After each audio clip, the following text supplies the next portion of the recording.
if I'm out looking for a new car, I'm going to ask my friends, like, hey, is the Mazda any good? Is the Honda any good? Should I get a Prius? The thought was if we could recreate that in this kind of digital scape that we've created at Facebook and do so in like an authentic way, then there's the potential to multiply the effect at tremendous scale.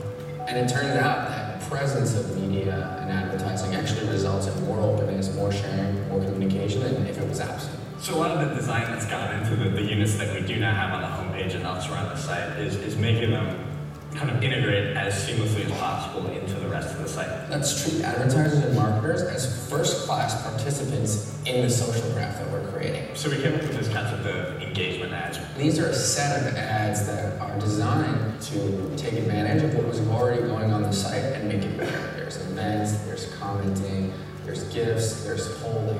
Embedding these actions directly into the ad, and by also showing a set of your friends who have already done this very thing that we're asking you to do. We roughly saw a 10x increase in the rate of response. And so this viral spread, reaching someone who now is an engaged person that opted into learning more, is sharing this with their network in pockets and pockets, and that grows, that virality is something that will make Facebook offers. We gained about 130,000 fans overnight. It was a one-day engagement ad, 130,000 fans overnight. Over the next week, we added another 50,000 on just through the viral extensions of it. Of course, the side benefit of building that relationship and having a great relationship with your fans, who are ultimately customers, is that increased loyalty.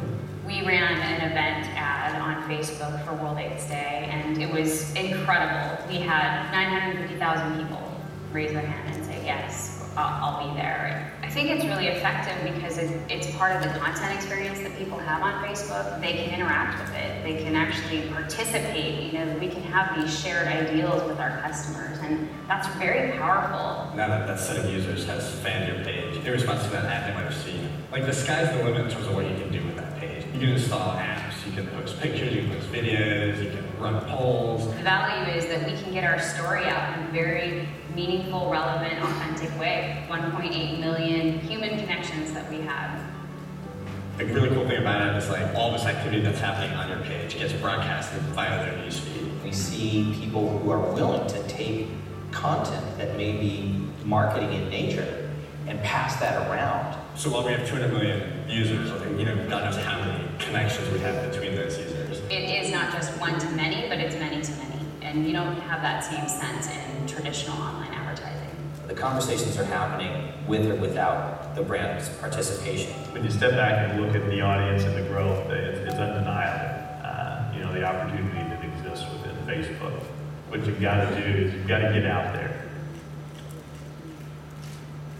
Now, again, I apologize because there are always US examples, but even from my time in Poland working in some small brands, it was Maxwell, and they were able to get 40,000 fans to their page in one day. And you know, I will keep bleating this word platform. And we had a lot of discussions here around how do we increase the spend of digital in RoNewMedia. I can tell you now, when Starbucks changed the logo on their fan page to that of the global red charity in the Global AIDS Day across 17 countries, that wasn't about selling more coffee, that was PR. That money for that campaign would have come from their PR department because they understood they were able to project their communication in that way. When they did the gifting ad, the event ad around driving people for when you buy a coffee, you get a new blackberry or blueberry muffin, new flavour. That's new product launch. It wouldn't have just come from your digital marketing spend. You know, when Howard Schultz goes on his sustainable coffee farmers trips and he posts the videos and the images, again, that isn't about selling more coffee, that's about brand values. It is about PR and it is about perception. As you go forward, you're going to see more and more that the various different departments that are doing stuff, maybe on TV or press, are able to exist on Facebook. So, this is where we've come from. Now, we have to ask this question. Does anybody know what this is? Yeah, first banner. First banner. And if we're honest, okay, as much as I love the internet, not a lot has changed in the 15 years or so that this was introduced. The internet hasn't really fully delivered on what it said it would. So we're now moving towards a different area. It's engagement. And what you're going to find is within the engagement of Facebook, all we're taking is the everyday actions that people are doing on the platform. They're liking a brand, RSVPing to an event, or a poll ad, or commenting on something, and allow you to place your brand in the middle of that. What we're also finding now, as much as brands can engage consumers, the game changer for Facebook is that users engage each other. Again, this was all done by Nielsen Global Research, and this is just word of mouth advertising. The simplest, most primitive form of finding out about something that your friends like and you they may be interested in, word of mouth, at scale. There's only one difference in these two ads. And that is the one on the right hand side will simply tell you automatically which of your friends have actually engaged with this brand already. And the research shows that this in itself will give a 68% increase in ad recall, 2x increase in message awareness, and 4x increase in purchase intent. This happens automatically on Facebook by powering the social graph across the entire platform. Be it the 2 million people in Romania, the 26 million people in the UK, or the 550 million people globally, just to see what your friends are doing organically and naturally, has already proven it's huge. So quickly at the Facebook pages, this is the hub for your brand.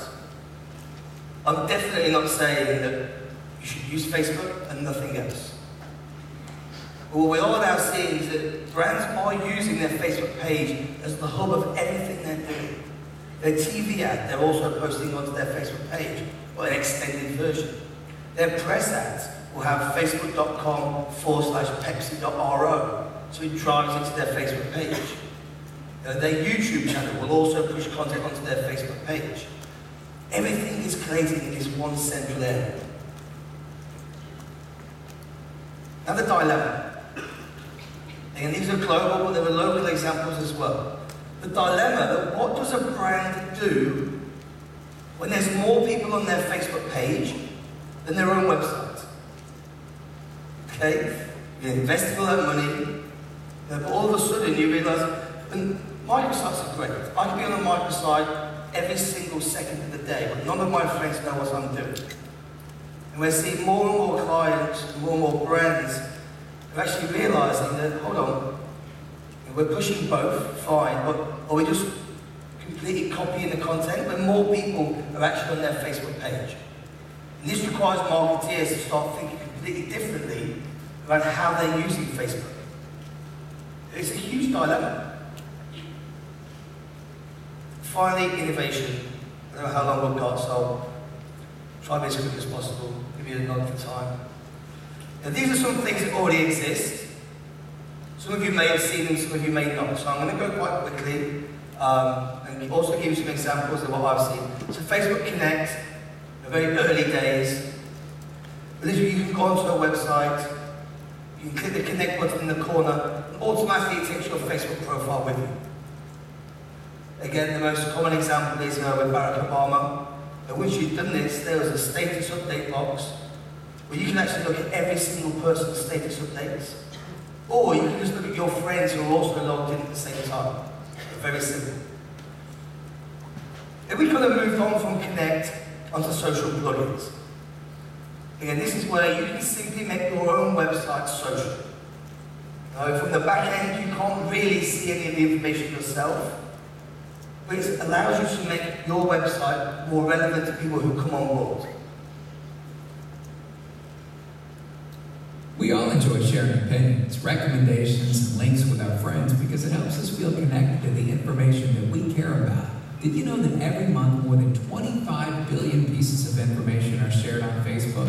And this is how it usually works. When someone clicks like, they're highlighting the things that are valuable to them and sharing that with their friends. And when all of this goes to your newsfeed, it's like you have a real-time, super customized window to the most valuable things on the internet. But we understand that many of the things people care about live outside of Facebook. So we wanted to create a way to bring your friends with you to other websites. So we created social plugins. Social plugins extend the things you love about Facebook to your favorite websites. All right, so this is how it works. Let's say you're logged into Facebook, but you check out a popular news site. It's kind of a bummer because before you would have to choose between the social experience of Facebook or the specialized information of a content site.